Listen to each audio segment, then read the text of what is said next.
নমস্কার বন্ধুরা, আবারও আপনাদের সকলকে স্বাগত জানাই আমার easy project at home YouTube চ্যানেলে। তো আজ আমি তোমাদের জন্য এই শর্ট সার্কিটটি নিয়ে চলে এসেছি। এই সার্কিটটি তোমরা ইউজ করতে পারবে 5 ভোল্ট থেকে, কিন্তু এর 2-3টে রেজিস্ট্যান্স চেঞ্জ করলে তোমরা এটা আপ টু 50 ভোল্ট পর্যন্ত ইউজ করতে পারবে।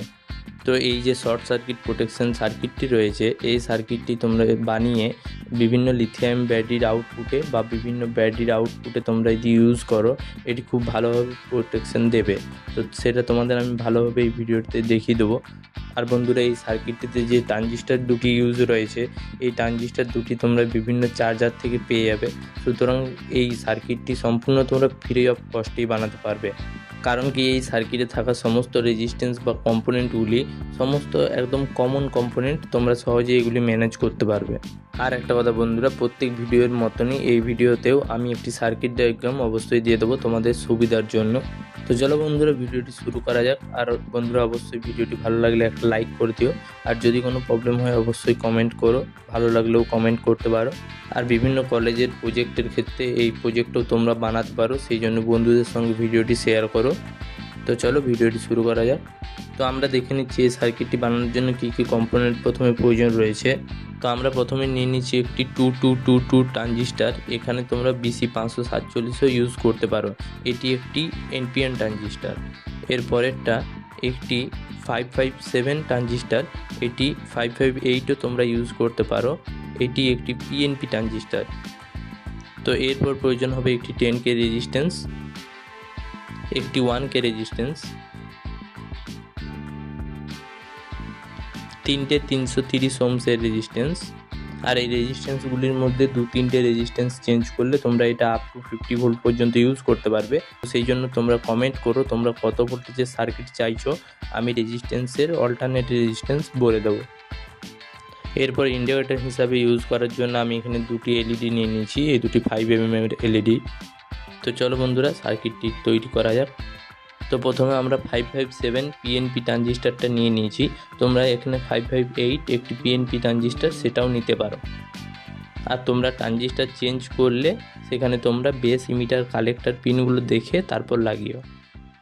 তো এরপর এই 1K রেজিস্ট্যান্সটা আমি এর বেস পিনে সোল্ডার করে নিচ্ছি।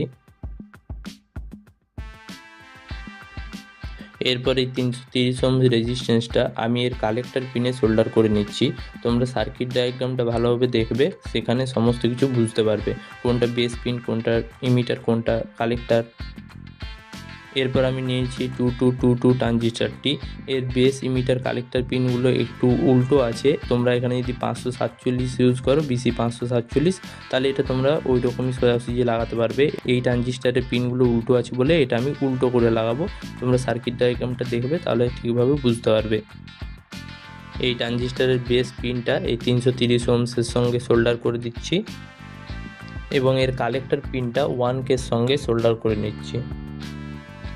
এরপর এই 10K রেজিস্ট্যান্সটি এই 2222 ট্রানজিস্টারের ইমিটারের সঙ্গে সোল্ডার করে নেব, আর এদিকে এই 557 ট্রানজিস্টারের কালেক্টরের সঙ্গে সোল্ডার করে নেব। এরপর আমরা এই গ্রিন এলইডিটা ইউজ করব আউটপুটের ইন্ডিকেটর হিসাবে। এর যেটা নেগেটিভ পিন, এই নেগেটিভ পিনটি এই 10K মাথায় সোল্ডার করে নেব। আর এই এলইডিটার পজিটিভের পিনের সঙ্গে একটি 330 ওহমস রেজিস্ট্যান্স সোল্ডার করে এদিকে এই 10K মাথায় সোল্ডার করে নেব, যেটা এই 557 ট্রানজিস্টারের কালেক্টর পিন।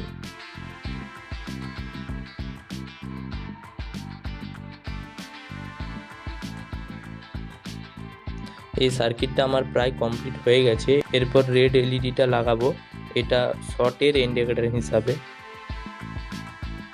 তো এরপর লাস্ট যে 330 ওহম রেজিস্ট্যান্সটা ছিল, এই রেজিস্ট্যান্সটা এর যে 557 ট্রানজিস্টারটা রয়েছে, এর যেটা ইমিটার পিন ফাঁকা রয়েছে, এই ইমিটার পিনের সঙ্গে সোল্ডার করে নেব। এরপর এই এলইডিটার নেগেটিভ পিনটি এই ট্রানজিস্টারেরই কালেক্টর পিনের সঙ্গে সোল্ডার করে নিচ্ছি।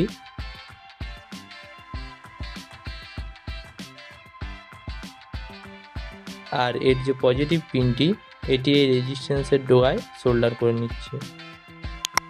তো দেখো এই সার্কিটটি কমপ্লিট হয়ে গেছে। এরপরে ইনপুট আউটপুটের তারগুলি আমি সোল্ডার করে নিচ্ছি, তারপর তোমাদের সার্কিট ডায়াগ্রামটা দেখিয়ে দেব আর তারপর তোমাদের টেস্টিং করেও দেখিয়ে দেব।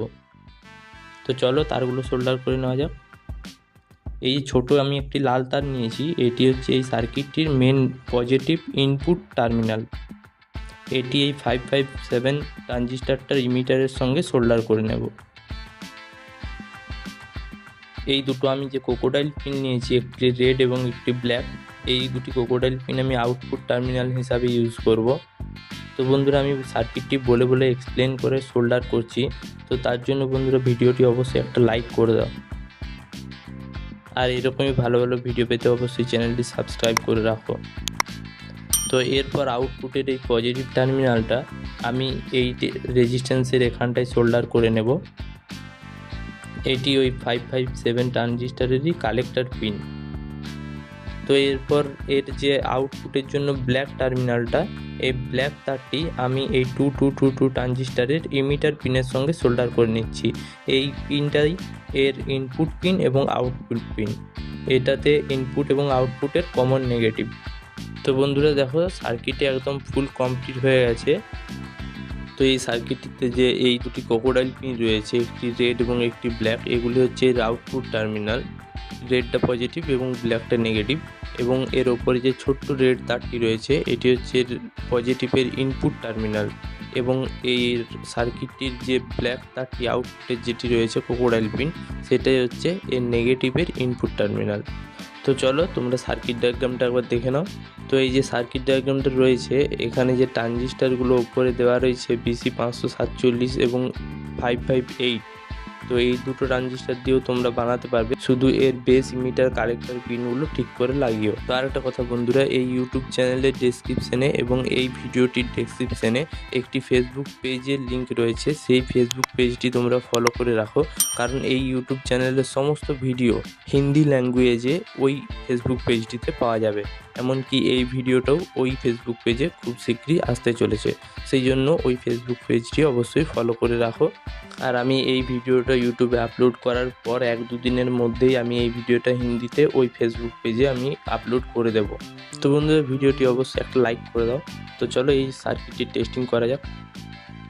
তো এই সার্কিটটি টেস্টিং করার জন্য আমি এখানে মোবাইল চার্জারটা নিয়ে নিয়েছি। এই চার্জারের এখানে দেখো 5 ভোল্ট আউটপুট আসবে, আর এই পিনটি আমি ইউজ করছি এটা কানেকশন করার জন্য সুবিধা হচ্ছে।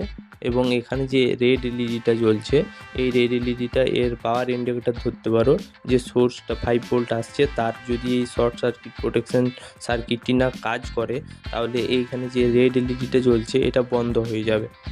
তো প্রথমে আমি এর যে সোর্সটা রয়েছে সেটা আমি তোমাদের মেপে দেখিয়ে দিচ্ছি, 5 ভোল্ট আছে।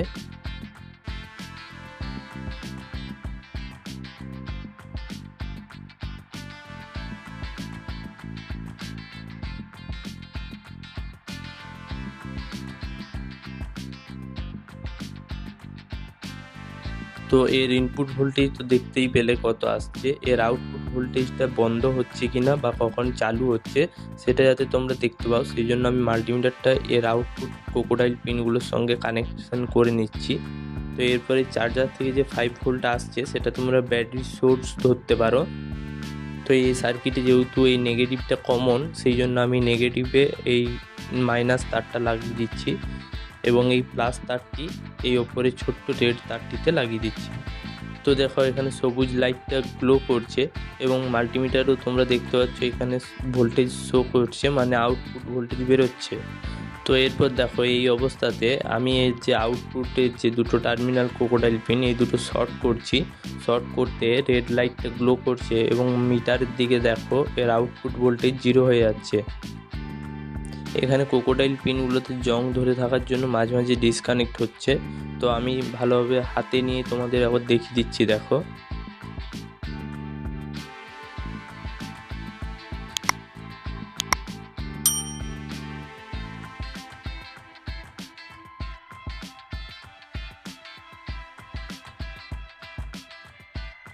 তো দেখতে হচ্ছে সার্কিটটা একদম ঠিকঠাকভাবে কাজ করছে। এরপর এর যে ইনপুট সোর্সটা 5 ভোল্ট আসছে চার্জার থেকে, সেখানে ভোল্টেজটা বসছে কিনা সেটা তোমরা কিভাবে বুঝবে আমি তোমাদের দেখিয়ে দিচ্ছি, দেখো। দেখো এখানে যে সবুজ বক্সের ভেতরে একটি ছোট্ট লাইট জ্বলছে, এটা হচ্ছে সোর্সের পাওয়ার ইন্ডিকেটর। তো এখানে যদি এটা শর্ট হতো দুটো, তাহলে এই ইন্ডিকেটরটা অফ হয়ে যেত। এটা যেহেতু অফ হচ্ছে না, দেখো একদম ঠিকঠাক গ্লো করেই রয়েছে, তার মানে এখানে কোনো এফেক্ট পড়ছে না।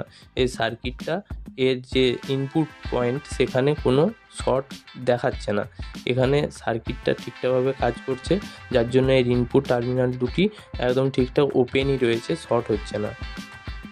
তো তোমরা ভালোভাবে দেখো। আর তার সাথে একটা কথা বলি, আমি সবসময় চেষ্টা করি যেন এই ভিডিওগুলো সমস্ত সবাই বানাতে পারে কম খরচে এবং খুব সহজে। তো সেই জন্য সার্কিট ডায়াগ্রাম খুব ভালোভাবে দিয়ে থাকি।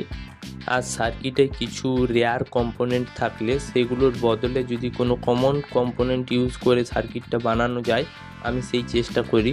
তো সেই জন্য এই ইউটিউব চ্যানেলটা অবশ্যই তোমরা যারা যারা নতুন সাবস্ক্রাইব করো না এখনও, তারা অবশ্যই চ্যানেলটি এখনই সাবস্ক্রাইব করে বেল আইকনটি অন করে রাখো, যাতে এই চ্যানেলে কোনো ভিডিও ছাড়ার সাথে সাথে তোমাদের কাছে নোটিফিকেশান পৌঁছে যায় এবং তোমরা খুব সহজেই এই সার্কিটগুলি বানাতে পারবে।